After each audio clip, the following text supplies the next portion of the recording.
Isang mainit na pagbati sa inyong lahat, mga mahal naming tagapakinig. Handa na ba ang inyong mga puso sa isang kwentong magpapatunay na ang tunay na pagbabago ay hindi nabibili ng salapi? Sabi nila, kayang bilhin ng pera ang lahat ng bagay sa mundo. Pero kaya ba nitong bilhin ang kapayapaan ng kalooban? Kaya ba nitong linisin ang putik ng nakaraan? Samahan ninyo kami sa paglalakbay ni Lakas Arevalo sa isang lugar na susukat sa tunay niyang pagkatao. Ito ang puso ng Baryo Calinaw, Kabanata 1, ang hari ng siyudad sa baryo ng putik, Pitek. Isang malutong na mura ang kumawala sa bibig ni Lakas Arevalo habang paulit-ulit niyang inapakan ang silinyador. Ang makina ng kanyang bagong-bagong European sports car ay umuungol na parang nasasaktang halimaw. Pero ang mga gulong nito ay mas lalo lang lumulubog sa makapal at mapulang putik. Tiningnan niya ang kanyang Patek Philippe na relo. 5:00 na ng hapon. Dapat ay nasa isang mamahaling bar na siya sa BGC ngayon, umiinom ng single malt scotch kasama ang mga kaibigan niya. Pero heto siya, napapalibutan ng mga puno ng saging at amoy ng basang lupa. Sa isang lugar na hindi niya man lang makita sa mapa ng kanyang GPS. "Damn it!" Sigaw niya sa loob ng sasakyan, kasabay ng malakas na paghampas sa manibela. Kinuha niya ang kanyang telepono. No signal. Siyempre, ano pa bang aasahan niya sa isang probinsyang ganito kalubog sa kahirapan? Binuksan niya ang pinto ng kotse at maingat na inilabas ang isang paa. Suot ang kanyang limited edition na Italian leather shoes. Agad itong lumubog sa putik. Napamura siyang muli. "Hello? Dad? Can you hear me?" Isinigaw niya sa telepono, umaasang may milagrong mangyayari. "This is your brilliant idea.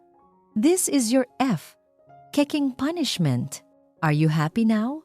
Walang sumasagot, tanging ang tunog lang ng mga kuliglig at ang mahinang ambon ang kanyang naririnig. Habang abala siya sa pagsigaw sa kawalan, isang anino ang dumaan sa kanyang gilid. Hindi niya ito napansin agad hanggang sa may marinig niyang isang boses. "Sayang ang makina," sabi ng boses. Isang boses ng babae kalmado, pero may talim.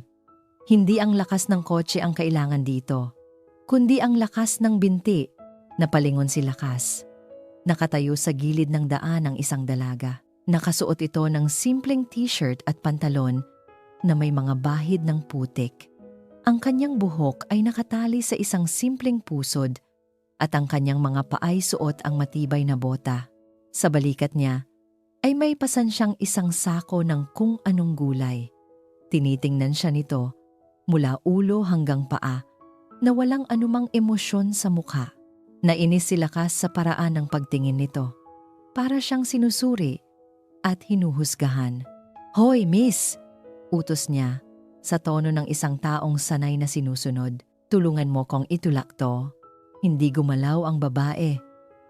Sa halip, ibinaba nito ang tingin sa kanyang mamahaling sapatos na halos lamunin na ng putik, tapos ay sa kanyang mga kamay na malinis at makinis. Isang bahagyang ngisi ang sumilay sa labi nito. "Mukhang mas malambot pa sa putik ang mga kamay mo," sagot nito. "Baka magasgasan lang." Nag-init ang ulo ni Lakas. Sino ba ang babaeng ito para pagsalitaan siya ng ganoon? Isang hamak na probinsyana. Kinuha niya ang kanyang wallet, bumunot ng ilang libong piso at iwinagayway sa harap nito. "Magkano?" tanong niya. May pagmamataas sa boses. "Sabihin mo lang ang presyo mo. Just help me push this car." Sa halip na sagot, isang tawa ang narinig ni Lakas. Isang tawang hindi nakakatuwa, kundi nang iinsulto. Tiningnan siya ng babae na para bang siya ang pinakakatawa-tawang bagay na nakita nito sa buong buhay niya. May mga bagay sa mundong ito na hindi nabibili. "Sir," sabi nito. May diin sa salitang sir. Isa na dyan ang respeto. Pagkasabi niyon, tinalikuran na siya nito at nagsimulang maglakad palayo. Iniwan siyang nakatanga Hawak ang pera na may halong galit at pagkapahiya. Lakas? Apo? Isang mahinang boses ng isang matanda ang tumawag sa kanyang pangalan. Mula sa isang maliit na landas, lumabas ang isang matandang babae, may tungkod at may ngiti sa kanyang mga labi na puno ng kunot.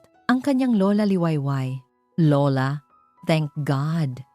Sigaw ni Lakas, puno ng pag-asa. My car is stuck. We need to call a tow truck. My phone has no signal. Ngumiti lang ang kanyang lola at umiling. Walang tow truck dito, apo, at iyan. Sabi nito, sabay turo sa naghihingalong sasakyan. Magiging palamuti na lang muna sa daan. Walang nagawa si Lakas kundi kunin ang kanyang mga mamahaling bagahe at sumunod sa kanyang lola. Bawat hakbang sa makapal na putik ay isang parusa. Bawat hakbang ay nagpapaalala sa kanya ng kanyang sitwasyon. Pagdating nila sa dulo ng landas, tumambad sa kanya ang isang maliit na bahay kubo, gawa sa kawayan at nipa. Ito na ba iyon? Ito na ba ang magiging kulungan niya sa susunod na mga buwan? Pumasok siya sa loob. Ang tanging liwanag ay mula sa isang lampara. Walang TV, walang aircon, tanging ang tunog ng mga insekto sa labas at ang amoy ng lumang kahoy. Pinakita sa kanya ng lola niya ang isang maliit na silid na may papag at isang manipis na kutson. Dito ka muna magpahinga, sabi nito. Bagsak ang katawan na humiga si Lakas. Hindi niya namalayan na nakatulog na pala siya, ngunit ang kanyang pagtulog ay hindi naging mahimbing. Nagising si Lakas na humihingal at basang-basa ng pawis. Ang pamilyar na bangungot, ang tunog ng nabasag na salamin, ang sigaw. Minasahin niya ang kanyang sentido. Pilit iwinawaksi ang alaala. Pagdilat niya, nakatayo sa may pintuan ng kanyang silid si Lola Liwayway, may hawak na lampara sa isang kamay. Sa kabilang kamay, may dala itong isang luma at kalawangin na asarol. Dahan-dahan itong lumapit at marahang inilapag ang kasangkapang pansaka sa sahig, sa tabi mismo ng kanyang hinihigaan. Ang tunog ng metal na tumama sa sahig na kawayan ay umalingaw-ngaw sa katahimikan ng gabi. Tiningnan siya ng kanyang lola. Ang mga mata nito ay seryoso sa kabila ng liwanag ng lampara. Bukas, mahinahon ngunit matatag na sabi nito, "Kung gusto mong kumain, kailangan mong magtrabaho." Huminto ito sandali at tinitigan siya ng diretso sa mga mata. Dito, walang hari. Mula sa kinatatayuan niya sa ilalim ng puno ng mangga, tanaw na tanaw ni Hiraya manalastas ang figura ng hari ng syudad at sa nakikita niya, hindi niya mapigilang mapangisi. Ang lalaking kahapon ay parang isinuka ng langit sa kanilang baryo ay para na ngayong isinusuka ang sarili niyang kaluluwa sa ilalim ng sikat ng araw. Hawak ni Lakas Arevalo ang asarol na parang isang bagay na nakakadiri. Bawat pagbaba nito sa lupa, parang kinakailangan niya ng buong lakas at konsentrasyon. Ang lupa, nasanay ng hinahaplos ng mga kalyadong kamay ng mga magsasaka, ay tila naninigas sa pagdampi ng kanyang malambot na palad. Pagkatapos ng 10 minuto, ang nahukay niya lang ay kasing laki ng isang plato. Huminto ito, itinukod ang asarol at humingal na parang tinakbo ang buong probinsya. Napailing na lang si Hiraya. Sayang sa bigas. "Hiraya anak!" Tawag ng isang matandang babae. "Si Aling Nena, may dala akong kamote para sa iyo." "Salamat po, Aling Nena." Magalang na sagot ni Hiraya, sabay kuha sa bayong. Ang atensyon nilang dalawa ay natural na napunta sa lalaking kasalukuyang nagmumukhang tanga sa bukid ni Lola Liwayway. "Abay, sino yang bisita ni Liwayway?" Tanong ni Aling Nena. "Artistahin, pero mukhang hindi naman marunong humawak ng gamit pansaka." "Apo raw po niya," sagot ni Hiraya. Hindi inaalis ang tingin kay Lakas, taga Maynila. "Ah, kaya pala," sabi ni Aling Nena na may halong pag-unawa at kaunting pangaasar. "Mukhang mas sanay humawak ng kubyertos kaysa asarol." Nagtawanan sila ng bahagya. Sapat lang para marinig ng ilang batang naglalaro sa di kalayuan. Agad namang tumakbo ang mga bata palapit sa bukid. Sabik na panoorin ang kakaibang palabas. "Kuya, hindi po ganyan!" Sigaw ng isang batang lalaki. "Baka matagan niyo po yung paa niyo. Ang hina-hina mo naman, kuya." Lalong nag-init ang mukha ni Lakas, hindi lang dahil sa araw, kundi dahil sa hiya. Tiningnan niya ng masama ang mga bata. Sa halip na matakot, lalo lang itong nagtawanan. Sa sobrang inis, ibinaba niya ang asarol ng buong lakas. Ngunit sa maling anggulo, ang kahoy na hawakan nito ay nabali sa dalawa na may malakas na tunog ng paglagutok. Crack! Katahimikan. Kahit ang mga bata ay natigilan, at doon, mula sa kabilang dulo ng bukid, isang matikas na lalaki ang papalapit. Si Dante. Nakangiti ito. Ang ngiting alam ni Hiraya na may kasamang yabang. "Mukhang may problema tayo dito, Lakas," sabi ni Dante. Ang boses ay sadyang pinalakas para marinig ng lahat.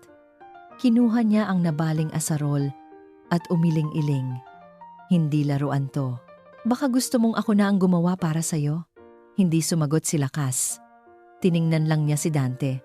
Nang may pagkasuklam, walang sabi-sabing kumuha si Dante ng bagong asarol. Sa ilang mabilis at malakas na galaw, nagawa niya ang trabahong hindi matapos-tapos ni Lakas sa loob ng 1 oras.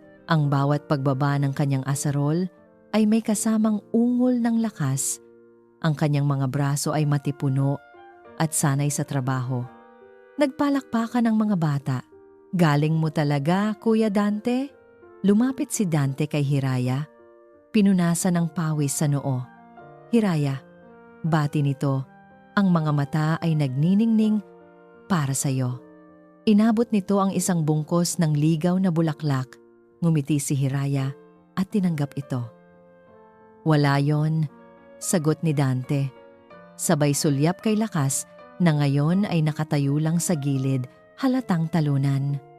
Importante na ipapakita natin sa mga bisita kung paano talaga magtrabaho dito sa Baryo Kalinaw. Pakiramdam ni Hiraya ay may mali sa eksena. Oo, kinaiinisan niya ang mayabang na si Lakas. Pero ang paraan ng pagpapahiya ni Dante ay tila sobra naman. Dahil sa uhaw at pagod, nagpaalam si Lakas kay Lola Liwayway na iigib muna ng tubig sa poso. Doon sila muling nag-cruise ng landas ni Hiraya. Habang binobomba ni Hiraya ang poso para mapuno ang kanyang balde, walang imik na pumila si Lakas sa likod niya. "Akala ko ba sanay ka sa utusan?" Basag ni Hiraya sa katahimikan. "Bakit hindi mo pa utusan si Dante na igiban ka?" Sumama ang tingin ni Lakas. "Akala ko ba ayaw niyo sa mga mayayabang? Bakit tuwang-tuwa ka sa pagpapasikat ng unggoy na yon? Si Dante? May ipagmamayabang naman siya." Sagot ni Hiraya. Hindi tumitingin. Hindi tulad ng iba dyan. Puro hangin. "At ikaw?" ganti ni Lakas. "Anong alam mo sa buhay? Nabubuhay ka lang dito sa maliit mong mundo." Isang probinsyana na makitid ang utak, napatigil si Hiraya sa pagbomba. Hinarap niya si Lakas. Ang mga mata niya'y nag-aapoy sa galit. "Mas gugustuhin ko ng maging probinsyanang makitid ang utak kaysa maging isang mayabang na walang silbi na katulad mo." Iniwan niyang bitbit ang balde. Halos mabuhos ang tubig sa sobrang bilis ng lakad. Kinagabihan, habang pauwi si Hiraya mula sa paghahatid ng gulay sa kabilang bahay, napadaan siya sa likod ng kubo ni Lola Liwayway. May naaninag siyang liwanag mula sa gasera. Sa pag-usisa niya, nakita niya si Lakas. Nakaupo itong mag-isa sa isang bangko. Nakatalikod, dahan-dahan siyang lumapit. Nagtatago sa anino ng mga puno. At doon, nakita niya ang ginagawa nito. Maingat nitong sinusuri ang kanyang mga kamay sa ilalim ng liwanag ng gasera. Ang dating makinis na mga palad ay puno na ngayon ng mga paltos at pamumula. May isang paltos na pumutok at nakita ni Hiraya ang pagngiwi ni Lakas dahil sa hapdi. Sa sandaling iyon, Ang nakita ni Hiraya ay hindi ang mayabang na hari ng syudad. Ang nakita niya ay isang lalaking nasasaktan at nag-iisa, malayo sa kanyang mundo. Maya-maya pa'y narinig niyang bumagsak ang isang patak sa sahig na lupa. Umuulan ba? Tumingala si Hiraya. Maaliwalas ang langit at kitang-kita ang mga bituin. Hindi yon ulan. Isang malakas na kalabog ang gumulat sa kanya. Nakita niya si Lakas na bumagsak sa lupa. Walang malay. Nag-init ang ulo niya sa araw. Napagod. At ngayon ay nawalan ng malay. Nag-aatubili si Hiraya. Iniisip niya ang lahat ng masasakit na sinabi nito. Ang kayabangan. Ang pang-iinsulto. Hayaan mo siya dyan, sabi ng isang bahagi ng isip niya. Pero habang nakikita niya itong nakahandusay sa lupa, walang kalaban-laban, may ibang pakiramdam na nanaig. Hindi awa, kundi isang bagay na hindi niya maipaliwanag. Napatakbo siya palapit. Nagising si Lakas sa amoy ng pinakuluang luya. Mabigat ang kanyang ulo. At ang buong katawan niya ay nananakit. Dahan-dahan niyang iminulat ang kanyang mga mata. Ang unang nakita niya ay ang kisaming gawa sa nipa, na may mga aninong nililikha ng gumagalaw na apoy mula sa isang gasera. Sinubukan niyang bumangon, ngunit isang matinding sakit ang kumirot sa kanyang sentido. Huwag ka munang gumalaw. Ang boses na iyon, ang boses ng probinsyanang babae na puno ng talim. Lumingon siya sa gilid. Nandoon si Hiraya, nakaupo sa isang maliit na bangko, abala sa pagpiga ng isang basang tela. Ang ekspresyon sa mukha nito ay hindi nagbago, seryoso pa rin, na parang napipilitan lang sa kanyang ginagawa. Maingat nitong inilagay ang basang tela sa kanyang noo. Malamig. Nakakaginhawa. Anong nangyari? Hirap na tanong ni Lakas. Hinimatay ka. Simpleng sagot ni Hiraya. Hindi tumitingin sa kanya dahil sa init at pagod. Anong akala mo sa katawan mo, makina? May pangaasar pa rin sa tono nito, pero sa pagkakataong ito, wala nang lakas si Lakas para makipagtalo. Napahiya siya. Ang isang Lakas Arevalo, na kayang bayaran ang pinakamagagaling na doktor sa bansa, ay heto't inaalagaan ng isang babaeng kinaiinisan niya, gamit lang ang bimpo at tubig. Nasaan si Lola? Tanong niya para maiba ang usapan. Nasa kusina. Ipinagluluto ka ng salabat, sagot ni Hiraya. Itinuro nito ang isang tasang umuusok sa maliit na mesa. Inumin mo yan. Sinubukan ni Lakas na abutin ang tasa, ngunit nanginig ang kanyang kamay dahil sa panghihina. Nakita iyon ni Hiraya. Bumuntong hininga ito na parang pinakabuong buo na ang pasensya. Saka kinuha ang tasa at inalalayan siyang uminom. Ang mainit na likido ay dumaloy sa kanyang lalamunan, nagbibigay ng kakaibang init at ginhawa sa kanyang nanlalamig na katawan. Salamat, mahinang sabi ni Lakas. Ito ang unang pagkakataon na sinabi niya ang salitang iyon ng bukal sa kanyang loob. Hindi sumagot si Hiraya. Ibinalik lang nito ang tasa sa mesa. Maya-maya pa'y pumasok na si Lola Liwayway. Dala ang isang mangkok ng mainit na lugaw. Mabuti naman at nagkamalay ka na, apo, sabi nito. Akala ko'y kukunin ka na ni San Pedro. Lola naman. Saway ni Lakas. Umupo ang matanda sa tabi ng papag. Kumain ka muna. At ikaw naman, Hiraya, anak. Salamat sa pag-aalaga mo sa alaga kong kabayo. Bahagyang napangiti si Hiraya sa biro ng matanda. Pero agad din itong nagseryoso nang magtama ang tingin nila ni Lakas. Walang anuman po, Lola. Aalis na rin po ako. Huwag muna, anak. Samahan mo muna kaming magkwentuhan. Pigil ni Lola Liwayway. Walang nagawa si Hiraya, kundi manatili. Habang sinusubuan ni Lola Liwayway ng lugaw si Lakas, na para bang isa itong paslit, nagsimula itong magkwento. Alam mo ba, apo? Panimula ng matanda, itong si Hiraya, sa murang edad, natuto ng maging matatag. Nakita niya kung paano unti-unting nawala ang lahat sa kanyang mga magulang. Napatingin si Lakas kay Hiraya. Nakayuko ito. Pinaglalaruan ang dulo ng kanyang damit. Masipag ang tatay niyan. Patuloy ni Lola Liwayway. Nagsaka, nag-ipon, nangarap na mapagtapos ang mga anak. Isang araw, may dumating na mga taga-Maynila. Magaganda ang sasakyan, matatamis ang mga salita. Pinangakuan sila ng malaking negosyo. Pinapirma sa mga papeles na hindi nila naiintindihan. Napatigil sa pagnguya si Lakas. May kung anong kumirot sa kanyang dibdib. At sa isang iglap, malungkot na sabi ng matanda, nawala ang lahat. Ang lupa, ang ipon, pati na ang pangarap. Ang sabi ng mga abogado, legal daw ang lahat. Pero ang alam lang namin, niloko sila.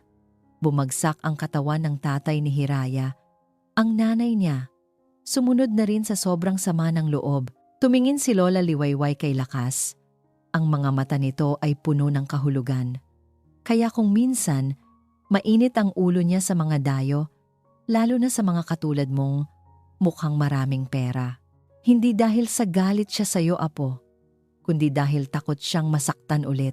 Katahimikan. Tanging ang pag-ihip ng hangin sa labas at ang tunog ng mga kuliglig ang maririnig. Tiningnan ni Lakas si Hiraya. Sa ilalim ng liwanag ng gasera, nakita niya ang bahagyang pangingilid ng luha sa mga mata nito. Sa unang pagkakataon, hindi na isang mataray na probinsyana ang nakikita niya. Nakikita niya ngayon ang isang babaeng may malalim na sugat. Pagkatapos ng kwento, nagpaalam na si Hiraya. Sinubukan ni Lakas na magsalita, na humingi ng tawad sa mga nasabi niya kanina. Pero walang lumabas na salita sa kanyang bibig. Nang makalabas na si Hiraya, sinubukan ni Lakas na bumangon muli. Sa pagkakataong ito, nagawa niya. Dahan-dahan siyang lumabas ng kubo. Ang hangin ng gabi ay malamig. Naglakad siya papunta sa poso.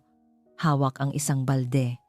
Kailangan niyang patunayan sa sarili niya, kahit sa sarili niya lang, na may kaya siyang gawin. Sinubukan niyang bombahin ang poso. Nanginig ang kanyang mga braso. Sumakit ang mga paltos sa kamay niya, pero nagpatuloy siya. Nang mapuno niya ang balde, buong pag-iingat niya itong binuhat. Sa sobrang bigat, natapon ang halos kalahati ng tubig bago pa man siya makarating pabalik sa kubo. Pero para sa kanya, isa na iyong tagumpay. Habang pabalik, narinig niya ang dalawang lalaking nag-uusap sa may tindahan ni Aling Marites. Narinig mo na ba ang balita? Sabi ng isang boses. May mga investor daw na darating. Mula Maynila. Oo nga raw eh. Sagot ng isa pa. Interesado raw bilhin ang mga lupa natin dito malapit sa ilog. Gagawing resort daw. Malaki raw ang alok. Napatigil si Lakas sa paglalakad. Nagtago sa dilim. Isang pamilyar na kaba ang bumalot sa kanyang dibdib. Ang mga salitang investor, Maynila, lupa, tila umuulit ang kwento ni Hiraya sa kanyang isipan. May mali, may malaking mali. Nagising si Lakas sa tunog ng mga nag-uumpugang dahon ng saging sa labas. Madilim pa ang kalangitan. Ngunit hindi iyon ang karaniwang dilim bago mag-umaga. Ito ay isang dilim na mabigat, na may dalang babala. Mula sa maliit na siwang ng bintana, nakita niyang ang mga ulap ay kulay abo at mababa. Bumangon siya. Medyo mas magaan na ang pakiramdam kumpara kagabi. Paglabas niya ng silid, naabutan niyang abala si Lola Liwayway sa pag-iimpake ng ilang kagamitan sa isang bayong. Lola, anong meron? May parating na bagyo? Apo? Sagot ng matanda, ang mukha ay seryoso. Hindi ito malakas, pero sapat na para sirain ang mga palay na aanihin na sana sa susunod na linggo. Kailangang mailigtas ang lahat ng maililigtas. Maya-maya pa'y sunod-sunod na katok ang narinig nila sa pinto. Bumungad sa kanila ang truong lang, si Mang Berto, kasama ang ilang mga kalalakihan. Liwayway, sabi ni Mang Berto. Kailangan na nating magsimula. Baka bumuhos ang malakas na ulan mamayang tanghali. Sige Berto, susunod na kami, sagot ni Lola Liwayway. Tumingin ito kay Lakas. Apo, maiwan ka na lang dito. Siguraduhin mong nakasara ang lahat ng bintana. Delikado sa bukid. Tumango lang si Lakas. Ngunit habang pinapanood niya ang kanyang lola na naghahanda, habang naririnig niya ang pag-aalala sa boses ng mga magsasaka, isang kakaibang damdamin ang nanaig sa kanya. Naisip niya ang kwento ni Hiraya. Ang bukid na ito ang buhay nila. Nang paalis na ang kanyang lola, pinigilan niya ito. Lola, sasama po ako. Nagulat si Lola Liwayway. Apo, hindi mo kakayanin. Hindi ito biro. Kaya ko po. Pilit ni Lakas. May isang bagong determinasyon sa kanyang mga mata. Gusto kong tumulong. Nag-alinlangan ang matanda. Pero sa huli, ay tumango na rin. Pagdating nila sa bukid, ang eksena ay parang isang digmaan. Ang lahat ng tao sa baryo Kalinaw, lalaki, babae, pati mga kabataan ay kumikilos. Mabilis, nagkakaisa, ang hangin ay lumalakas, dala ang ambon. Sa gitna ng lahat, nakita ni Lakas si Hiraya. Ang buhok ay basang-basa na ng pawis at ambon, ngunit ang kanyang mga galaw ay tiyak at mabilis habang nag-aani gamit ang isang maliit na karit. Walang nagturo kay Lakas kung ano ang gagawin. Pinanood lang niya ang ginagawa ng iba at ginaya. Kumuha siya ng karit at nagsimulang gumapas ng palay. Sa una, napakabagal niya. Ang kanyang mga kamay, na nagpapagaling pa lang mula sa mga paltos, ay agad na sumakit. Ngunit hindi siya tumigil. Nang maramdaman niyang may nakatingin sa kanya, nakita niyang nakatitig sa kanya si Hiraya mula sa kabilang hilera. Walang emosyon ang mukha nito, ngunit hindi rin ito nang iinsulto. Nagpatuloy lang ito sa ginagawa. Lumipas ang mga oras. Ang ambon ay naging ulan. Ang lupa ay naging mas maputik, ngunit walang sumuko. Isang malakas na ihip ng hangin ang nagpatumba sa isang malaking bunton ng mga naaning palay na nakalagay sa sako. Papunta ito mismo sa direksyon kung nasaan si Hiraya. Hiraya! Ingat! Sigaw ng isang lalaki. Hindi na makakaiwas si Hiraya. Ngunit bago pa man siya tamaan, isang katawan ang humarang sa kanya. Niyakap siya ni Lakas mula sa likuran, gamit ang sarili niyang likod para saluhin ang bigat ng mga sako. Aray! Daing ni Lakas nang bumagsak sa kanya ang mga sako. Napatulala si Hiraya. Nakayakap sa kanya ang mga braso ni Lakas. Naririnig niya ang mabilis na pagtibok ng puso nito. O baka naman puso niya. Ayos ka lang? Tanong ni Lakas. Ang boses ay hirap dahil sa bigat. Dahan-dahang tumango si Hiraya, hindi makapagsalita. Mabilis na tinulungan ng ibang magsasaka si Lakas na makatayo. Salamat! Mahinang sabi ni Hiraya. Halos pabulong. Hindi sumagot si Lakas. Ngumiti lang ito ng bahagya. Isang pagod ngunit totoong ngiti bago bumalik sa pagtatrabaho. Nang matapos ang lahat, halos gabi na. Ang ulan ay tuluyan ng bumuhos, ngunit ligtas na ang halos lahat ng aanihin. Basang-basa, pagod, at gutom, nagtipon ang lahat sa ilalim ng isang malaking tolda para sa isang simpleng salo-salo. Nag-ambagan ang lahat ng kung anong mayroon sila. Naupo si Lakas sa isang sulok, tahimik na pinapanood ang masayang kwentuhan ng mga taga-baryo. Ang pagod sa kanilang mga mukha ay napalitan ng saya at pasasalamat. Sa unang pagkakataon sa napakatagal na panahon, naramdaman ni Lakas na bahagi siya ng isang bagay na makabuluhan. Hindi ito ang ingay ng mga party sa Manila. Ito ay ang init ng isang komunidad. Nagulat siya nang may isang kamay na nag-abot sa kanya ng isang plato ng kanin at adobo. Si Hiraya, "Kainin mo," sabi nito. Ang boses ay mahinahon. Umupo ito sa tabi niya. Hindi sa malayo. Tahimik silang kumain. Ang pagkaing simple ay tila pinakamasarap na pagkaing natikman ni Lakas sa buong buhay niya. Nang maubos niya ang kanyang kanin, tumingin sa kanya si Hiraya. Ang mga mata nito ay seryoso, pero wala na ang dating talim. Mayroon ng bahid ng respeto. Marunong ka na ngayong kumain ng kanin na pinagpaguran mo, sabi nito. Sa mga salitang iyon, naramdaman ni Lakas na ang lahat ng pagod at sakit sa kanyang katawan ay naglaho. Pinalitan ito ng isang kakaibang init na dumaloy mula sa kanyang dibdib. Isang butil ng pag-asa. Lumipas ang ilang linggo. Ang araw-araw na paggising sa tilaok ng manok at pagtatrabaho sa bukid ay naging bahagi na ng buhay ni Lakas. Ang kanyang balat, na dati maputi at makinis, ay ngayoy kulay kayumanggi na dahil sa araw. Ang kanyang mga kamay, na dati puno ng paltos, ay unti-unti nang nagkakaroon ng kalyo, mga markang hindi niya ikinahihiya kundi ipinagmamalaki. Hindi na siya ang hari ng syudad. Para sa mga taga-baryo Kalinaw, isa na siyang pamilyar na mukha. Isang hapon, habang nagpapahinga sa ilalim ng silong ng bahay ni Lola Liwayway, nakita ni Lakas na sira ang isang bahagi ng kanilang bakod na kawayan. Sa halip na hintayin ang utos ng kanyang lola, kumuha siya ng itak at ilang piraso ng kawayan at nagsimulang ayusin ito. Hindi perpekto ang kanyang gawa. Medyo tabingi pa nga, pero matibay. Habang abala siya, isang grupo ng mga bata ang lumapit sa kanya. Ang mga batang dati tumatawa sa kanyang kahinaan. "Kuya Lakas, ano pong ginagawa niyo?" Tanong ng isa. "Inaayos ko ang bakod." Sagot ni Lakas, nakangiti. "Kuya, marunong po ba kayong gumawa ng saranggola?"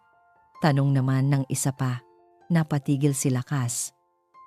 Noong bata siya, tinuruan siya ng kanyang yumaong lolo na gumawa ng saranggola. Isang alaala na matagal na niyang ibinaon sa limot. "Oo naman," sagot niya. Kinabukasan, sa halip na magtrabaho sa bukid, ginugol ni Lakas ang kanyang umaga kasama ang mga bata. Tinuruan niya silang pumili ng tamang kawayan kung paano ito patulisin at kung paano ito balutan ng papel de hapon.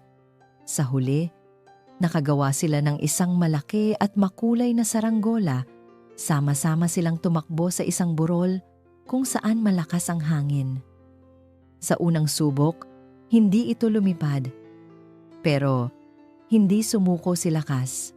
Inayos niya ang tali, hinintay ang tamang ihip ng hangin at muling tumakbo. At sa wakas, lumipad ito. Mataas.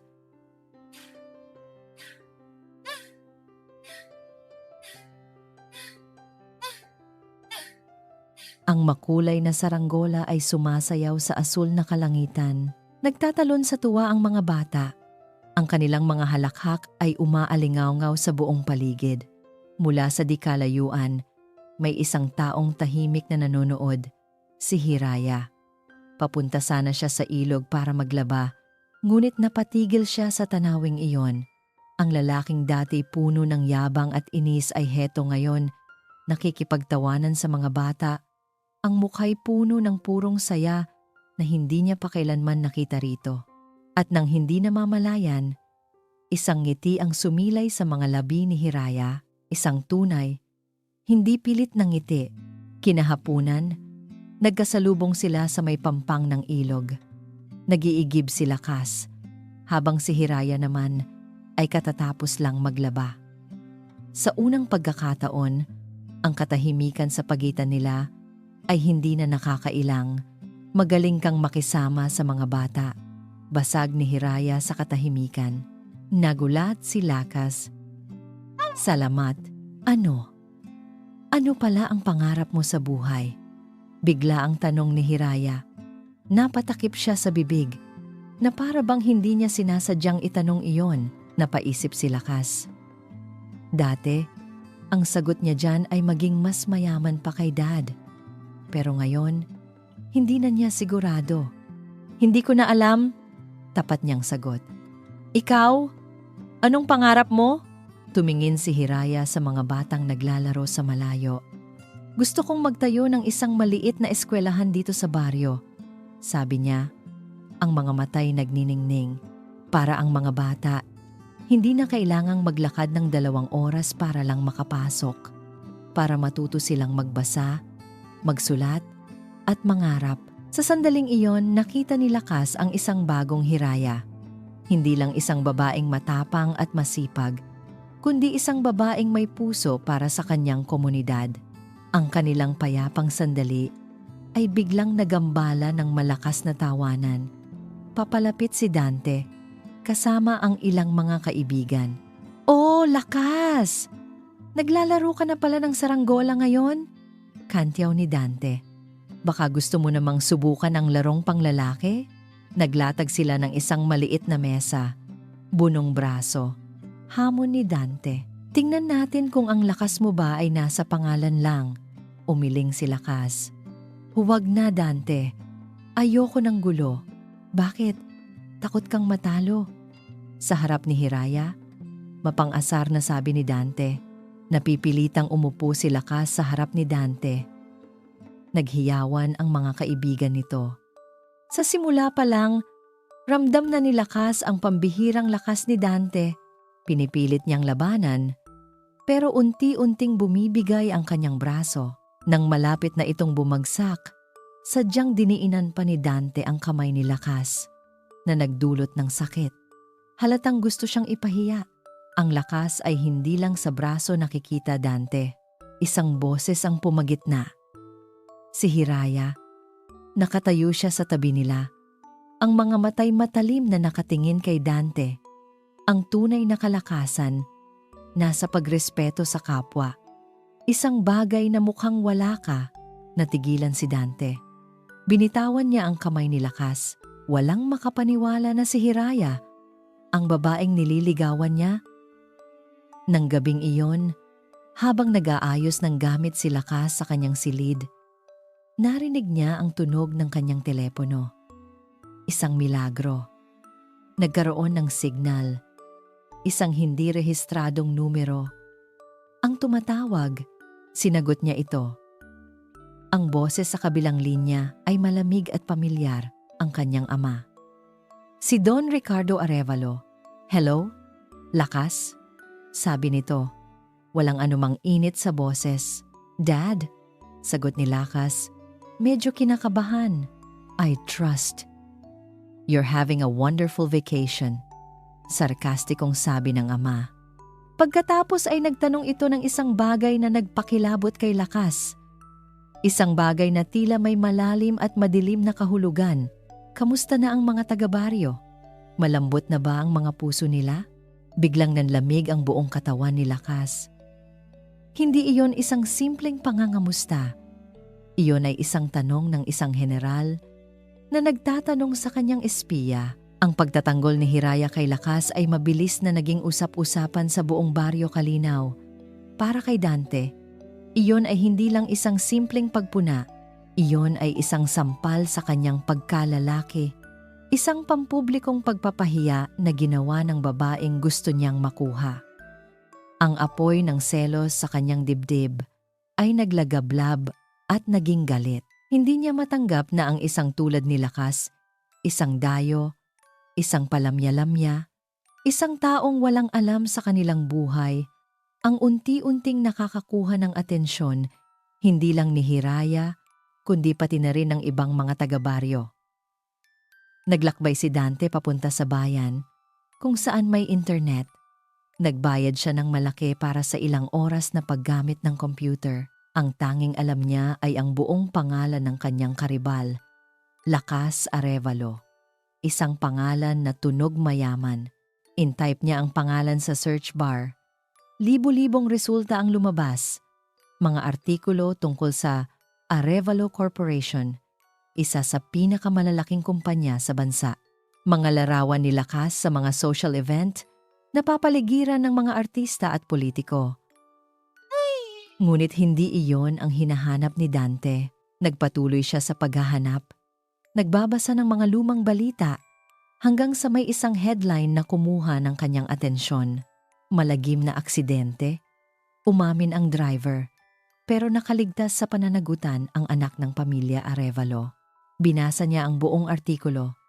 Isang mamahaling sports car, isang pedestrian na nabundol, at ang pangalan ni Lakas Arevalo na nakalistang sakay ng sasakyan ngunit pinawalang sala dahil ang driver di umano ang may kasalanan.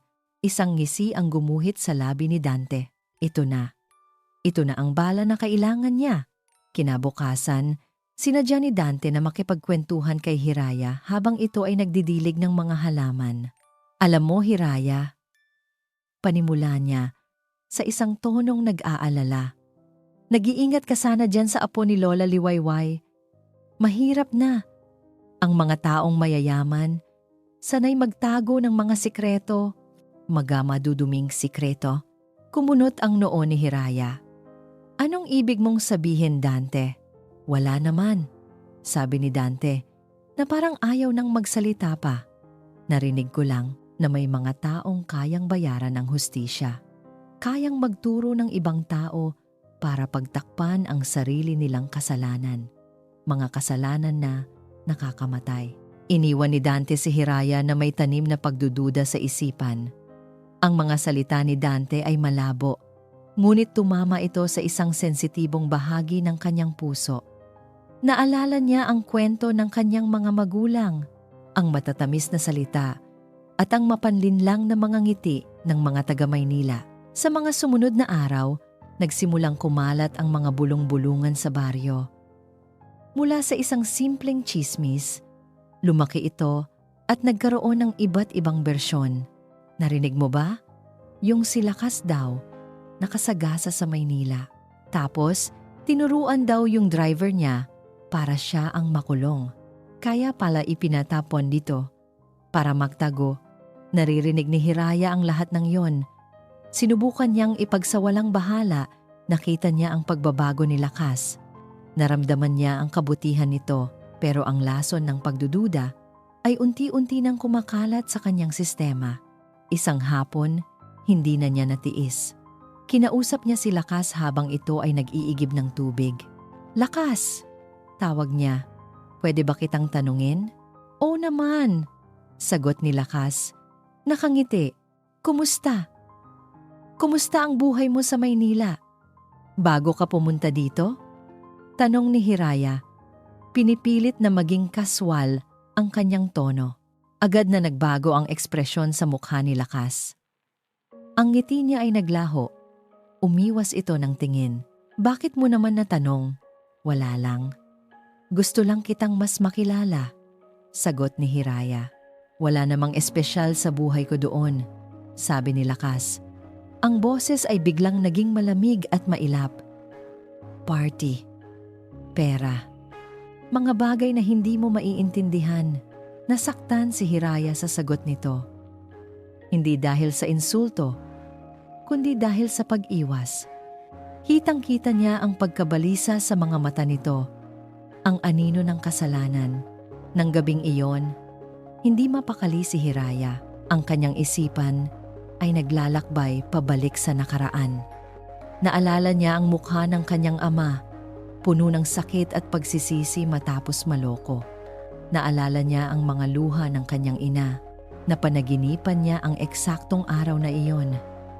Ang mga lalaking naka-Amerikana, ang mga peking ngiti, ang mga papeles na pumirma sa kanilang kamatayan, ngunit sa kanyang panaginip, habang unti-unting lumilinaw ang mukha ng lalaking nanloko sa kanila, ito ay nagiging mukha ni Lakas.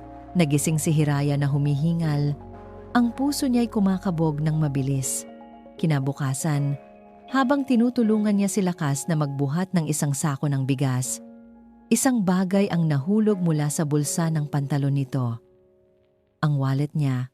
Bumagsak ito sa lupa at bumukas. Pinulot ito ni Hiraya para ibalik. Ngunit isang piraso ng papel ang nakaipit sa isang siwang. Isang lumang news clipping na halatang laging binabasa dahil sa lukot. Ang tanging nakikita niya ay ang malaking headline. Bago pa man ito mabilis na kinuha ni Lakas mula sa kanyang kamay. Malagim na aksidente. Umamin ang driver. Pero nakaligtas sa pananagutan ang anak ng pamilya Arevalo. Nagkatinginan sila. Ang gulat at takot sa mukha ni Lakas ay isang kumpirmasyon. Ang hininga ni Hiraya ay tila naubos. Ang lahat ng pagdududa, lahat ng takot, lahat ng bulong-bulungan ay biglang nagkatotoo sa isang iglap. Ang kanyang puso, na unti-unti nang natututong magtiwala, ay tila huminto sa pagtibok. Ang mga salitang nabasa ni Hiraya sa lumang piraso ng diaryo ay paulit-ulit na tumatakbo sa isipan ni Lakas. Si UNM NHA Arevalo Vocan. Walang sala. Iyon ang sinasabi ng batas na binili ng pera. Pero sa bawat pagpikit niya, nakikita niya ang takot sa mukha ng pedestrian na nabundol nila. Naririnig niya ang mga sigaw at nararamdaman niya ang bigat ng kasalanang hindi kailanman mabubura ng kahit anong halaga. Ang titig ni Hiraya kanina, puno ng sakit at pagkadismaya, ay mas masakit pa kaysa sa anumang parusang natanggap niya. Simula noon, hindi na siya nito pinapansin. Ang namuong koneksyon sa pagitan nila ay biglang naglaho. Napalitan ng isang pader ng yelo para makatakas sa bigat ng kanyang nararamdaman. Isang maliit at maalikabok na silid na puno ng mga lumang gamit at alaala. Habang nag-aayos ng mga kahon, isang baul na gawa sa kahoy ang nakakuha ng kanyang atensyon, mukha itong napakatanda na. Sa pag-usisa niya, binuksan niya ito, amoy ng lumang papel ang sumalubong sa kanya. Sa loob, nakita niya ang mga lumang litrato ng kanyang lola noong dalaga pa ito, mga lumang damit, at isang tumpok ng mga sulat na nakatali ng isang kupas na laso. Dahil sa kuryosidad, kinuha niya ang mga sulat, ang mga sobre ay luma na at naninilaw. Binasa niya ang pangalan ng nagpadala, mula kay Ricardo Arevalo, ang kanyang ama. Nagulat si Lakas. Hindi niya alam na may ganitong klaseng komunikasyon sa pagitan ng kanyang ama at lola. Ang alam niya, hindi sila magkasundo. Binuksan niya ang isa sa mga sulat. Ang petsa. 10 taon na ang nakalipas. Ang sulat kamay ng kanyang ama ay formal at direkta. Binasa niya ang nilalaman. Inay, sumusulat ako para ipaalam na may mga kinatawan mula sa Arevalo Corporation na pupunta dyan sa Barrio Calinaw sa susunod na buwan. Mayroon kaming planong magtayo ng isang exclusive high-end resort sa probinsya ng Silangang Pag-asa. Ang lokasyon ng inyong baryo ay perpekto para sa aming Phase 2 expansion plan. Napatigil sa pagbasa si Lakas. Ang puso niya ay nagsimulang kumabog ng mas mabilis. Nagpatuloy siya. Alam kong matitigas ang ulo ng mga tao dyan, kaya hihilingin ko sana ang tulong mo para kumbinsihin sila. Sabihin mo sa kanila ang tungkol sa mga trabahong malilikha nito. Huwag mo munang babanggitin ang tungkol sa relocation at minimal compensation package. Kailangan nating makuha ang kanilang tiwala. Ang proyektong ito ay napakahalaga para sa kumpanya. Parang binuhusan ng malamig na tubig si Lakas. Kinuha niya ang isa pang sulat. Ang petsa. 3 buwan na ang nakalipas, ilang linggo bago siya ipatapon dito. Inay, ang mga taga-baryo ay matigas pa rin. Hindi sila pumapayag sa alok natin. Kailangan natin ng ibang stratehiya.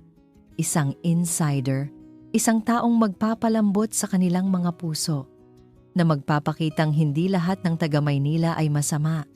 May naisip na akong plano. Ang anak kong si Lakas, may ginawa na namang katarantaduhan. Ito na ang perpektong pagkakataon. Ipapadala ko siya dyan bilang parusa. Hayaan mo siyang maghirap. Hayaan mo siyang makisalamuha sa mga tao. Hayaan mong isipin nila na nagbago na siya. Kapag nakuha na niya ang kanilang simpatya, mas magiging madali para sa atin na pasukin ang kanilang komunidad at isagawa ang plano. Gawin mo ang iyong parte. Alagaan mo siya, pero siguraduhin mong matututo siya ng leksyon na magagamit natin.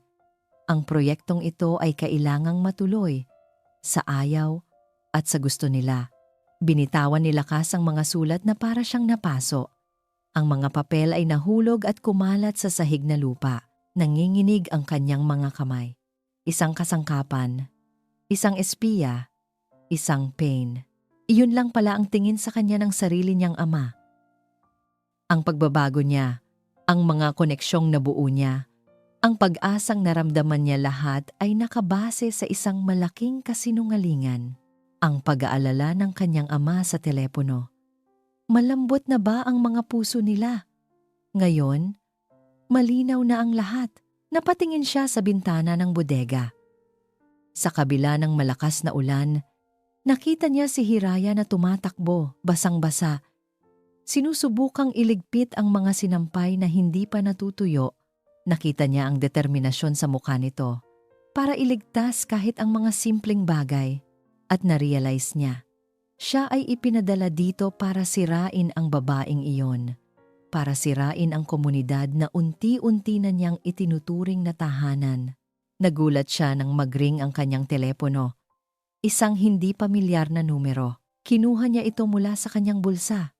Sa kabila ng pag-aalinlangan, sinagot niya, "Lakas!" Sabi ng malamig na boses ng kanyang ama, "Panahon na para tapusin ang pagbabakasyon mo. Umuwi ka na." Hindi nakasagot. Si Lakas. May kailangan kang pirmahan para sa proyekto sa Silangang Pag-asa, pagpapatuloy ni Don Ricardo. Ang final acquisition papers para sa lupain ng Barrio Calinaw. Parang gumuho ang mundo ni Lakas.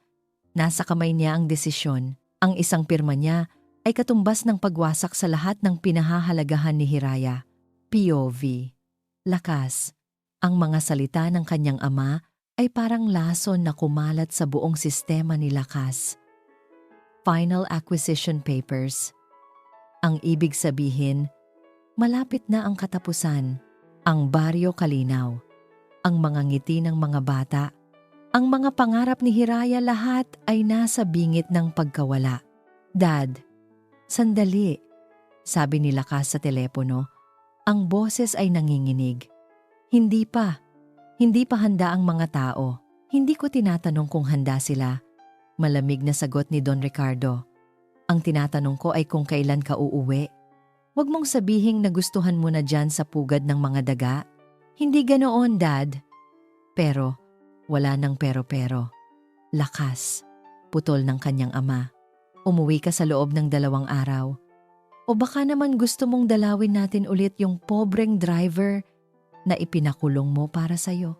Baka may mga bagay siyang biglang maalala kapag hindi ka sumunod." Isang banta, isang direktang banta. Parang sinakal si Lakas. Ang kasalanan ng nakaraan ay ginagamit na ngayong tanikala para kontrolin siya. "I'll be there," mahinang sagot ni Lakas bago ibaba ang tawag. Kinabukasan, sinubukan niyang lapitan si Mang Berto. Ang truong lang. Kailangan niyang magbigay ng babala kahit sa paraang hindi siya direktang madidiin. "Mang Berto, magandang umaga po," bati niya. "Narinig ko po kasing may mga investor na gustong pumasok dito. Payo ko lang po, mag-ingat po kayo sa mga pipirmahan yung kontrata. Mas maganda po kung may abogado kayong kakausapin." Tiningnan siya ni Mang Berto na may pagtataka. Pero bago pa man ito makasagot, dumating si Dante. "Naku, Mang Berto, wag po kayong maniwala dyan," sabat ni Dante, nakangisi. "Baka naman naiinggit lang yan kasi may progreso ng darating sa baryo natin. Baka gusto niya, habang buhay tayong nakalubog sa putik." Mas pinaniwalaan ni Mang Berto ang mga salita ni Dante. Sino nga ba naman si Lakas? Isang dayo. Samantalang si Dante ay isa sa kanila. POV? Hiraya? Buong araw na iniiwasan ni Hiraya si Lakas. Ang bawat sulyap niya rito ay nagdudulot ng kirot. Ang lalaking nagligtas sa kanya sa bukid. Ang lalaking nagpangiti sa kanya kasama ang mga bata. Paano kung lahat ng iyon ay isang pagkukunwari? Mula sa bintana ng kanilang kusina, nakita niya si Lakas na palihim na may kausap sa telepono sa likod ng isang malaking puno ng akasya. Nakatalikod ito. Pero kitang-kita niya ang tensyon sa mga balikat nito. Ang boses nito ay pabulong, ngunit may diin. Sino ang kausap niya? Ang mga kasabwat niya? tanong ng isip ni Hiraya. Ang lason ng pagdududa na itinanim ni Dante at diniligan ng artikulong nabasa niya ay tuluyan ng umusbong at nilamon ang kanyang tiwala. Kinahapunan, hindi na niya natiis. Sinadya niya itong puntahan sa may tulay na kawayan, ang lugar kung saan sila madalas magkasalubong. Lakas, tawag niya, lumingon ito. At sa isang saglit, nakita ni Hiraya ang lungkot sa mga mata nito. Ngunit agad din itong napalitan ng pamilyar na pader. Hiraya, may gusto akong itanong. Sabi niya, diretsahan. At gusto ko ng totoong sagot. Tumango. Si. Lakas. Bakit ka nandito? Tanong niya. Bakit ka ipinadala dito ng mga magulang mo? Nakita niya ang pag-aalinlangan sa mukha ni Lakas. Ang paghahanap ng tamang salita. Pinarusahan nila ako. Sagot nito. Para matuto. Matuto ng ano? Giit ni Hiraya. Matuto kung paano magpanggap na isa sa amin?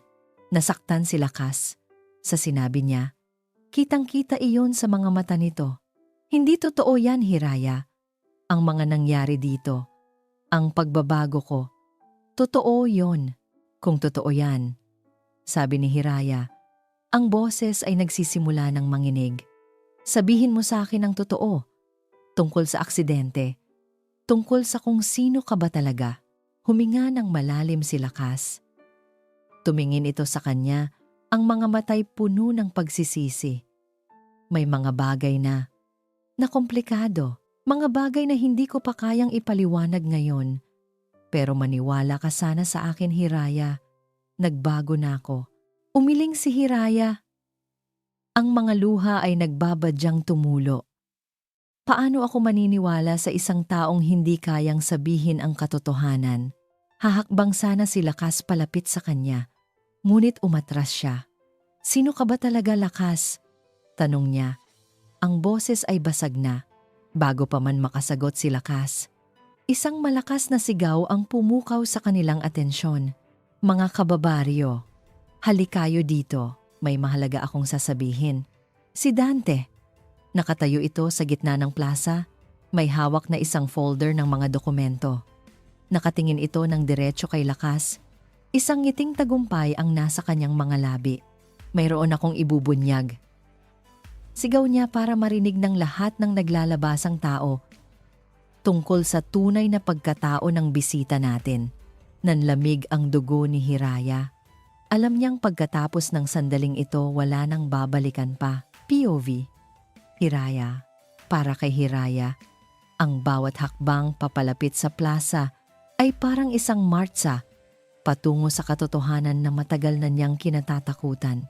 Ang mga tao ay nagkukumpulan sa paligid ni Dante. Ang kanilang mga mukha ay puno ng pag-usisa at pag-aalala. Sa gitna ng lahat, nakatayo si Lakas. Mag-isa, na para bang isang akusadong hinihintay ang hatol sa kanya. Nang makita ni Dante na naroon na ang halos lahat, itinaas niya ang folder na hawak niya. Ang kanyang boses ay malakas at puno ng kunwaring pagmamalasakit. Mga kababaryo, panimula niya. Matagal na tayong nagtitiwala sa mga taong hindi natin lubos na kilala. Isang bisita ang dumating sa atin, nagpakita ng kabaitan at unti-unting nakuha ang ating loob. Tumingin siya ng diretso kay Lakas. Pero sino nga ba talaga si Lakas Arevalo? Binuksan ni Dante ang folder at inilabas ang isang nakaprint na kopya ng artikulo. Ito po, sabi niya. Ipinapakita sa lahat. Isang balita mula sa Maynila. Isang aksidente. Isang taong namatay. At isang mayaman na binayaran ng hustisya para makatakas sa kasalanan. Nagbulungan ang mga tao. Ang mga tingin na dati may respeto para kay Lakas ay napalitan ng pagdududa at galit. Naramdaman ni Hiraya na naninikip ang kanyang dibdib. Totoo nga, ang lahat ng tsismis ay totoo. Pero hindi pa dyan nagtatapos ang lahat! Sigaw ni Dante, lalong ginagatungan ng apoy. Nagtataka ba kayo kung bakit may mga investor na biglang interesadong bilhin ang ating mga lupa? Nag-imbestiga ako Inilabas niya ang isa pang dokumento, isang business registration. Itinuro niya ang pangalan ng kumpanya, ang Arevalo Corporation. Anunsyo niya, ang kumpanyang gustong kamkamin ang ating mga lupain ay pag-aari ng pamilya ng taong ito. Isang kolektibong paghinga ng gulat ang narinig mula sa mga tao. Parang bombang sumabog ang revelasyon. Ang lahat ng piraso ng palaisipan ay biglang nagkabit-kabit. Ang pagdating ni Lakas, ang mga investor, ang tanong ng kanyang ama, lahat ay isang plano, isang malaking panloloko. Ang mga bulungan ay naging sigawan. Mandaraya, ahas, umalis ka dito. Naramdaman ni Hiraya na parang sinaksak siya ng paulit-ulit. Ang pagtitiwalang sinimulan niyang buuin ay gumuho at naging abo. Ang mga ngiti, ang saranggola, ang pagligtas sa kanya sa bukid, lahat ay parte ng isang script. Isa siyang tanga. Isang tangang naniwala sa matatamis na salita ng isang taga-Maynila tulad ng kanyang mga magulang. Dahan-dahan siyang lumakad, tinawid ang dagat ng mga nagagalit na mukha hanggang sa makarating siya sa harap ni Lakas. Ang ingay sa paligid ay tila naglaho. Ang tanging nakikita niya ay ang mukha nito puno ng sakit, pagsisisi at kawalan ng salita. Lakas, sabi niya. Ang boses niya ay nanginginig sa pinaghalong galit at bighati. Isang tanong, isang sagot. Totoo ba? Hindi sumagot si Lakas. Hindi ito makatingin ng diretso sa kanya. Ang mga mata nito ay nakatutok sa lupa na para bang ang buong bigat ng mundo ay nasa kanyang mga balikat. Ang pag-amin ay nasa kanyang katahimikan. Lahat ba? Tanong muli ni Hiraya. Ang mga luha ay malaya nang dumadaloy sa kanyang mga pisngi. Lahat ba ng pinakita mo? Kasinungalingan? Nakatungo pa rin si Lakas. Ang kanyang pananahimik ay isang sigaw ng pagkakasala. Isang malakas na tunog ang pumunit sa tensyonadong katahimikan. Pak! Ang sampal ni Hiraya ay buong-buo. Mabilis. Matunog. Nag-iwan ito ng pulang marka sa pisngi ni Lakas. Ngunit ang sakit sa mukha nito ay hindi maikukumpara sa sakit na nakalarawan sa mga mata nito. Tumingin si Lakas sa kanya. Sa wakas, sa kanyang mga mata, nakita ni Hiraya ang isang taong wasak, ngunit huli na ang lahat. Umalis ka na, sabi ni Hiraya. Ang kanyang boses ay walang emosyon, malamig na parang yelo. Ang init ng kanyang galit ay napalitan ng isang malawak at malamig na kawalan. Umalis ka na sa Baryo Kalinaw at hinding-hindi ka na magpapakita pa. Tinalikuran niya ito. At sa bawat hakbang palayo, pakiramdam niya ay iniiwan niya ang isang bahagi ng kanyang puso sa putikang plaza na iyon, kasama ang lalaking sumira nito, POV. Lakas. Ang bawat kilometrong nilalakbay ng sasakyan palayo sa Baryo Kalinaw ay parang isang karayom na tumutusok sa puso ni Lakas. Ang mga salita ni Hiraya, umalis ka na, ay umuulit-ulit sa kanyang isipan, kasabay ng alaala ng tunog ng kanyang sampal. Mas masakit pa iyon kaysa sa anumang pisikal na sakit. Iyon ang tunog ng pagkasira ng tiwala, ng pagwawakas ng isang bagay na hindi pa man nagsisimula. Ang biyahe pabalik sa Maynila ay isang paglalakbay pabalik sa kanyang dating buhay, pero ibang tao na ang naglalakbay. Hindi na siya ang mayabang na si Lakas Arevalo na umalis ilang buwan na ang nakalipas. Ang taong nakaupo ngayon sa likod ng mamahaling sasakyan ay may bitbit na bigat sa kanyang dibdib. May mga kalyo sa kamay at may sugat sa puso. Pagdating niya sa mansyon ng mga Arevalo, ang karangyaan nito ay tila sumisigaw ng kasinungalingan. Ang sahig na marmol ay malamig. Ang matataas na kisame ay nagpapahiwatig ng kalawakan at distansya. Ang katahimikan ay nakakabingi. Ito ang kanyang tahanan.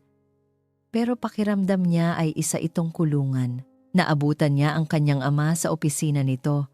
Nakaupo sa likod ng isang malaking mesa na gawa sa mahogany, abala sa pagbabasa ng mga dokumento.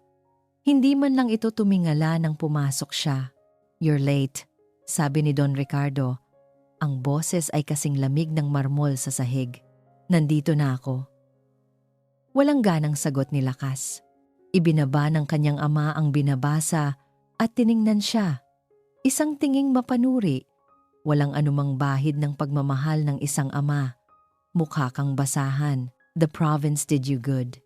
You look tougher. Now, sign this." Inilapag ni Don Ricardo ang isang makapal na kontrata sa mesa. Ang titulo ay malinaw. Deed of Absolute Sale. Barrio Calinaw Properties. Tinitigan ni Lakas ang mga dokumento.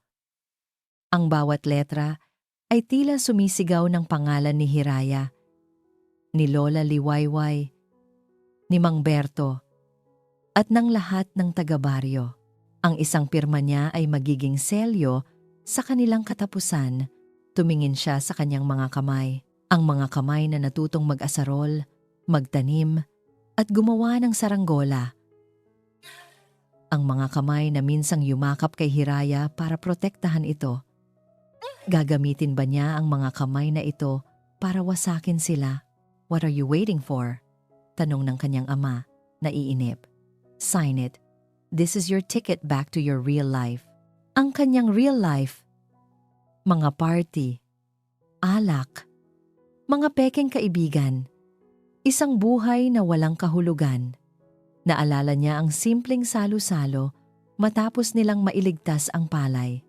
Ang tawanan, ang init ng komunidad. Iyon ang mas totoo. "Hindi ko gagawin," mahinang sabi ni Lakas. Napatigil si Don Ricardo. "Anong sabi mo?" Ang sabi ko. Pag-uulit ni Lakas. Mas malakas na ngayon. Ang boses ay puno ng isang bagong determinasyon. "Hindi ko pipirmahan yan." Tumawa ang kanyang ama. Isang tawang mapang-uyam. "Don't be stupid, Lakas. Huwag mong sabihing nahulog ka na para sa isang probinsyana. Isang piraso ng lupa at isang babae. Ipagpapalit mo sa lahat ng ito? Iginalaw nito ang kamay. Sinasakop ang buong karangyaan ng opisina. Hindi lupa o babae ang pinag-uusapan dito, Dad," sabi ni Lakas, tumayo ng tuwid. "Pagkatao. Isang bagay na matagal ko nang kinalimutan. At isang bagay na hindi mo kailanman naintindihan." Nawala ang ngiti sa mukha ni Don Ricardo. "Kung hindi mo pipirmahan yan, alam mo na ang mangyayari. Ang driver mo, wag niyo siyang idamay dito." Putol ni Lakas. "Kasalanan ko yon."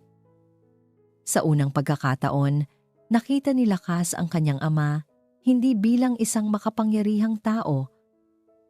At sa sandaling iyon, nawala ang takot ni Lakas. Nang gabing iyon, habang tulog ang lahat, pumasok si Lakas sa opisina ng kanyang ama. Alam niya ang password ng computer nito. Sa loob ng ilang oras, tahimik niyang kinopya ang lahat ng files patungkol sa proyekto sa Silangang Pag-asa, ang mga email na nagpapatunay ng kanilang masamang intensyon, ang mga financial records na nagpapakita ng panunuhol sa ilang lokal na opisyal, ang mga audio recording ng mga meeting kung saan pinag-uusapan nila kung paano lolokohin ang mga taga-baryo. Inilagay niya ang lahat sa isang maliit na USB drive. Bago umalis, dumaan siya sa isang maliit na bahay sa Tondo, ang bahay ng kanyang dating driver, si Mang Tony. Kinausap niya ang asawa nito. Iniwan ang lahat ng cash na nasa wallet niya at isang sulat na nagsasabing, "Hihingi po ako ng tawad at ibibigay ko po ang hustisya."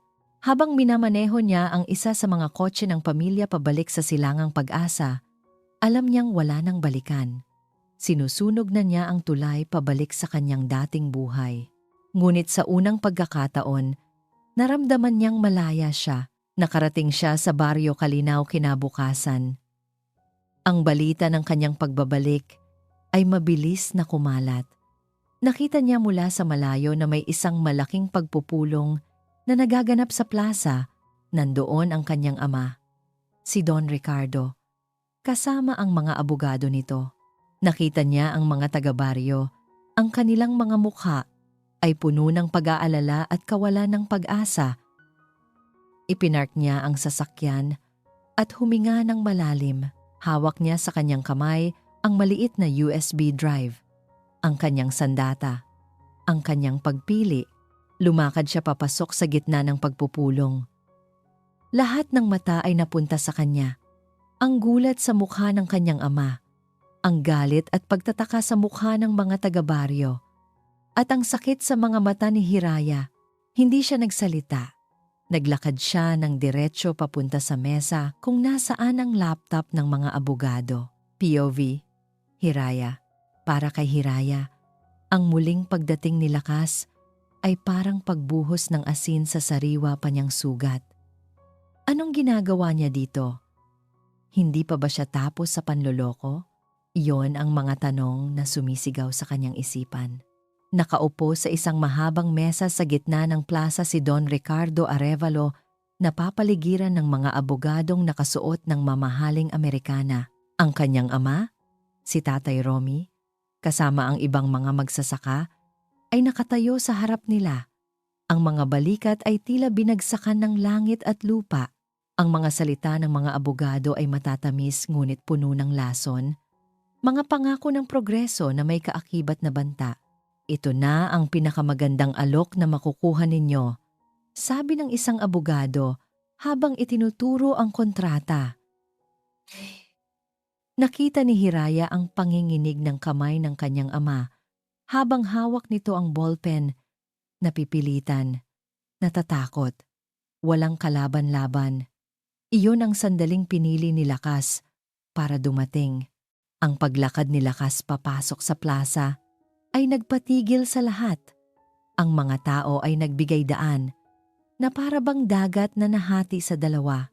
Ang ekspresyon sa mukha ni Don Ricardo ay nagbago mula sa pagiging kampante tungo sa purong pagkagulat at galit. "Lakas! Anong ginagawa mo dito?" Sigaw ng kanyang ama. Hindi sumagot si Lakas. Ang kanyang mga mata ay nakatuon lamang sa isang bagay, ang laptop na nasa mesa. Sa ilang mabilis na hakbang, narating niya ito. Walang sino man ang nakapigil sa kanya. Bago pa man makagalaw ang mga security guard, isinaksak na niya ang hawak niyang USB drive. Isang click, dalawang click. Ginamit niya ang portable projector na dala ng mga abogado. Isang malaking imahe ang biglang lumitaw sa puting telang ikinabit nila sa likod. Ang unang lumabas ay isang email mula kay Don Ricardo para sa head ng legal department. Ang subject, Barrio Calinaw Acquisition Strategy. We will use the son as the primary infiltration asset. His punishment will serve as a perfect cover. The goal is to gain their trust, identify their leaders, and systematically create division. Isang kolektibong paggasps ang narinig sa mga tao. Nagpatuloy si Lakas sa pag-click. Lumabas ang mga bank statement na nagpapakita ng malalaking perang inilipat sa account ng ilang lokal na opisyal. Lumabas ang mga blueprint ng planong relocation site. Isang maliit at baog na lupa malayo sa kanilang kabuhayan. At ang huli, pinindot ni Lakas ang play sa isang audio file. Ang boses ni Don Ricardo ay umalingaw-ngaw sa buong plaza. Malinaw at hindi maikakaila. Audio recording plays. Don Ricardo's voice, cold and calculating. Hindi mahalaga kung ano ang mangyari sa kanila. Ang importante ay makuha natin ang lupa. Sila ay mga langgam lang na nakaharang sa ating daan. We will crush them if we have to. Katahimikan. Isang nakabibinging katahimikan. Ang mga taga-baryo ay nakatitig sa screen. Pagkatapos ay kay Don Ricardo, ang kanilang mga mukha ay nagbabago mula sa pagkalito tungo sa pag-unawa at sa huli, sa nag-aalab na galit. Si Hiraya ay hindi makagalaw. Bawat salita, bawat dokumento ay isang patunay. Hindi nagpanggap si Lakas na magbago. Ipinadala siya dito para manloko, oo. Ngunit ang pinili niyang gawin ngayon, at ito ay totoo. Ito ay pagpili niya. Traidor! Umalingaw-ngaw ang sigaw ni Don Ricardo, hindi para sa mga taga-baryo kundi para sa sarili niyang anak. Tumayo ito. Ang mukha ay namumula sa galit. Paano mo nagawa to sa sarili mong ama? Sa sarili mong pamilya. Tumingin si Lakas sa kanyang ama. Sa unang pagkakataon, nakita ni Hiraya si Lakas na walang bakas ng takot. Ang nakita niya ay lakas, tunay na lakas, na hindi nagmumula sa pera o kapangyarihan, kundi sa paninindigan. Dahil ito po ang tama. Mahinahon, ngunit matatag na sagot ni Lakas. Isang bagay na hindi niyo kailanman itinuro sa akin. Dahil sa kahihiyan at pagkatalo, dinuro ni Don Ricardo ang kanyang anak. Mula ngayon, sigaw niya. Ang bawat salita ay puno ng kamandag. Hindi na kita anak. Pagkasabi noon, mabilis siyang tumalikod.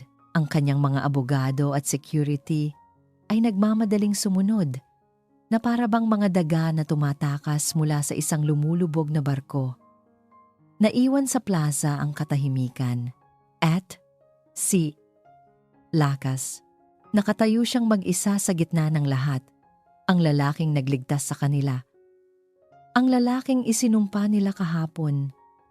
Ang lalaking itinakwil ng sarili niyang ama para sa kanila. Walang gumagalaw. Walang nagsasalita. Lahat ay nakatingin lang sa kanya. Hindi alam kung ano ang sasabihin o gagawin. Si Lakas naman ay nanatiling nakatayo. Hinaharap ang katahimikan ng baryong minsan ay naging tahanan niya at minsan ay nagtaboy sa kanya. POV. Lakas. Ang katahimikan na bumalot sa plaza matapos umalis ni Don Ricardo ay mas mabigat kaysa sa mga sigaw kanina. Nakatayo si Lakas sa gitna. Hinihintay ang hatol ng mga taong kanyang ipinaglaban. Handa na siya sa kahit ano, sa galit, sa panunumbat, kahit sa muling pagtataboy. Ngunit ang unang lumapit sa kanya ay hindi galit. Si Lola Liwayway. Dahan-dahan itong lumakad, tinulungan ng tungkod nito hanggang sa makarating ito sa harap niya. Hinawakan nito ang kanyang pisngi. Ang palad nitong kulubot ay mainit.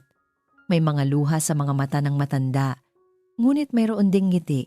Ang tunay na Arevalo. Bulong nito, puno ng pagmamalaki, ay hindi nasusukat sa apelyido, kundi sa puso. Pagkatapos noon, isa-isang lumapit ang mga taga-baryo. Ang unang naglakas loob ay si Mang Berto. Ang triyong lang, inilahad nito ang kanyang kamay. Patawad, iho, sabi nito. Et salamat. Tinanggap ni Lakas ang kamay nito. Sumunod ang iba pa, ang mga dating nag-aakusa sa kanya. Ay ngayoy nagpapasalamat. Ang mga batang dati tinutukso siya, ay ngayoy yumayakap sa kanyang mga binti. Sa isang iglap, ang bigat na kanyang dinadala ay tila gumaan. Naramdaman niyang muli siyang tinanggap, ngunit may isang tao na nanatili sa kanyang kinatatayuan malayo sa karamihan. Si Hiraya. Nagtama ang kanilang mga mata at sa tinging iyon, alam ni Lakas na ang kanilang usapan ay hindi pa tapos. POV. Hiraya. Kinahapunan, hinanap ni Hiraya si Lakas. Alam niya kung saan ito hahanapin. Sa pampang ng ilog, kung saan nagsimula at gumuho ang lahat, naabutan niya itong nakaupo sa isang malaking bato, tahimik na nakatingin sa agos ng tubig. Ang lalaking kaharap niya ngayon ay ibang-iba na sa hambog na dumating noon. Wala na ang mamahaling relo, ang branded na damit. Ang natira ay isang lalaking simple, na may daladalang sakit at tapang. Umupo siya sa tabi nito. Sa loob ng ilang minuto, walang nagsalita. Tanging ang tunog lang ng ilog ang kanilang naririnig. Patawad. Basag ni Hiraya sa katahimikan. Ang boses ay halos pabulong. Lumingon si Lakas sa kanya, nagtataka. Para saan? Dahil hindi ako naniwala sa'yo. Sabi ni Hiraya. Tinitigan ang sarili niyang mga kamay. Hinayaan kong lamunin ng galit at pagdududa ang puso ko. Hinusgahan kita agad. Umiling si Lakas. Ako dapat ang humingi ng tawad. Hiraya. Nagsinungaling ako. Naging bahagi ako ng plano nila. Kahit sa simula lang, Patawarin mo sana ako. Pinapatawad na kita, sagot ni Hiraya. Tumingin siya ng diretso sa mga mata nito. Ang tanong, kaya mo bang patawarin ang sarili mo? Isang luha ang pumatak mula sa mata ni Lakas. Isang luhang matagal na niyang kinikimkim. Ang luha para sa aksidente. Para sa panloloko. Para sa lahat. Hindi niya ito pinunasan. Hinayaan lang niya itong dumaloy. Dahan-dahang inilahad ni Hiraya ang kanyang kamay at ipinatong sa kamay ni Lakas na nakapatong sa kanyang tuhod. Isang simpleng dampi, ngunit puno ng kahulugan, puno ng pagtanggap, pag-unawa at simula ng paghilom. Sa ilalim ng papalubog na araw na nagbibigay ng ginintuang kulay sa buong paligid, dahan-dahang inilapit ni Lakas ang kanyang mukha kay Hiraya. Walang salitang binitiwan, tanging ang mga mata nila ang nag-uusap. At doon, sa pampang ng ilog ng Baryo Kalinaw, ibinigay nila ang kanilang unang halik, isang halik na hindi lang puno ng pag-ibig, kundi puno rin ng pagpapatawad at pangako ng isang bagong simula. Makalipas ang 6 na buwan, isang maliit na gusaling gawa sa kahoy at kawayan ang nakatayo na ngayon sa isang burol kung saan dati nagpapalipad sila ng saranggola. Sa labas, may isang karatulang nakasulat sa magandang sulat kamay. Ang eskwelahan ng pag-asa ni Hiraya. Sa loob, abala sa pagtuturo si Hiraya sa mga bata. Sa labas naman, isang lalaking mas matipuno at mas kayumanggina ang balat ang nagpupukpok ng huling pako sa isang bagong upuan. Si Lakas, pinili niyang manatili. Ipinagpalit niya ang karangyaan ng Maynila sa simpleng buhay sa baryo. Gamit ang kaalaman niya sa negosyo, tinulungan niya ang mga magsasaka na bumuo ng isang kooperatiba para maibenta ang kanilang mga ani sa tamang presyo. Nang hindi naloloko ng mga middlemen, hindi na siya si Lakas Arevalo, ang tagapagmana. Siya na ngayon si Kuya Lakas, ang kasama nila sa hirap at ginhawa. Mula sa malayo, sa beranda ng kanyang bahay kubo, nakangiting pinapanood sila ni Lola Liwayway. Hawak ang isang tasang salabat, bumulong ito sa hangin. Ang tunay na yaman ay nasa pusong marunong magmahal. At dito nagtatapos ang ating kwento. Isang paglalakbay na nagpapatunay na ang puso, gaano man katigas o kaligaw, ay kayang lumambot at makahanap ng tamang daan kapag nadiligan ng tunay na pagmamahal at pagpapatawad. Ang tunay na kayamanan ay hindi ang dami ng iyong ari-arian, kundi ang kabutihan ng iyong pagkatao.